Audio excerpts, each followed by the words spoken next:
Hey everyone, it's Yuh-Line. This is my very first one of these video things. I don't know really how to do them that well, so you know, I just am trying something to see if people like it. I'm wanting to make sure that people really have access to government and can reach me in different ways, and that I'm able to explain to folks a little bit about what's been going on up here in Albany. Obviously, I've been stuck up here for the last three and a half weeks, and I haven't really been able to,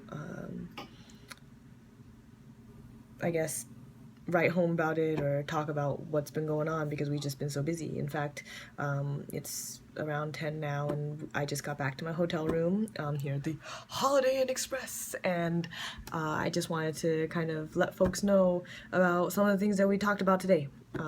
As you know, we just voted on a budget extender. So that's something that the government sends to us, and then we vote on it. It's a yes or no vote, and that's it.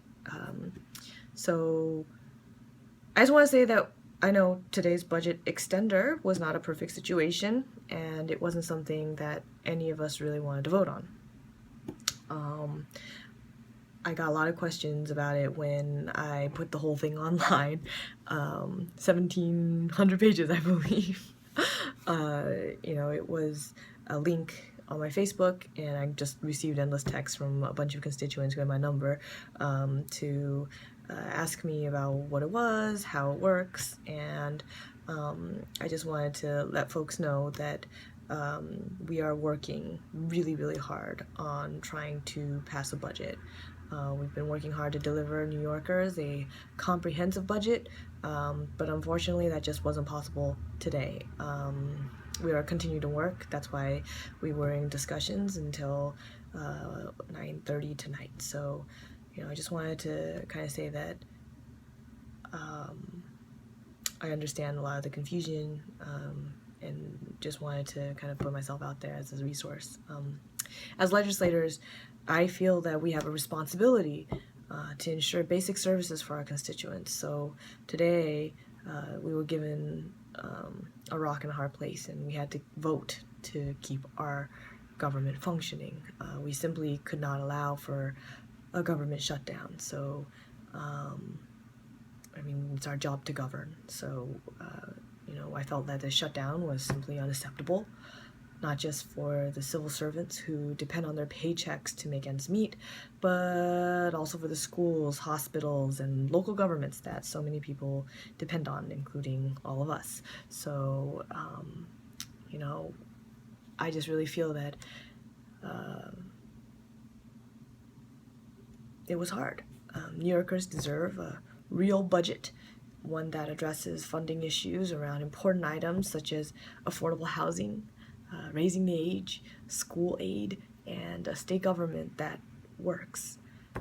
To that end, today I voted for the extender, and I just want to urge all of my colleagues to hasten their talks around passing a full and responsible budget.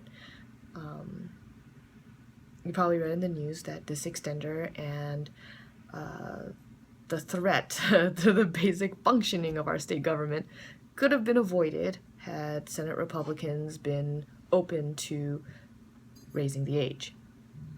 That's something that you guys have probably read a lot about recently, or even wrote to me about. I received thousands of emails from you, so I really appreciate, by the way, all the folks that participated in the civic process and let me know what their thoughts were, because it really did move me, and so many people wrote in about their personal experiences, and I appreciate all of you for doing that. It's an overdue issue that the Assembly Democrats have been, obviously standing firm on under our Speaker, who has provided a lot of leadership on the issue. It's personal to him, and it's personal to all of us, so we know how important it is.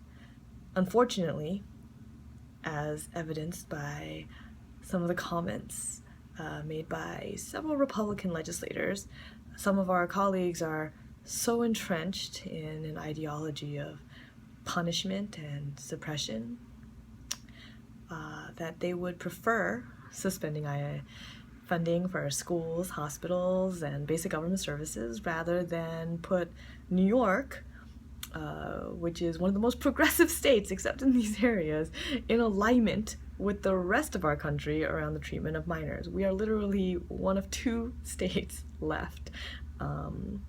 They are clinging to this outdated mindset that has been obviously rejected nationally because of the horrible toll it takes on human lives, and in this case, young lives. On this issue and others, I also call on my Republican colleagues to cease their hate-filled comments that only induce intolerance and division. You can find what they wrote on Twitter. And I just have this question to ask them, when 48 other states reject your approach as cruel, unjust, and counterproductive, who's the ones being extreme? Anyways, thank you all for taking the time, even though it's so late at night, to watch my video, and I hope that if you have any questions or if you have any comments, that I can be helpful in answering them. As you know, I just always have felt that, government access and having a voice and helping people to voice their opinions in government is the most important thing to me. So please, continue to write to me. I receive so many amazing emails today, and I receive so many emails every day from all of you. So continue to write in, continue to let me know what's up, and I hope that I continue to make you proud. So thank you so much.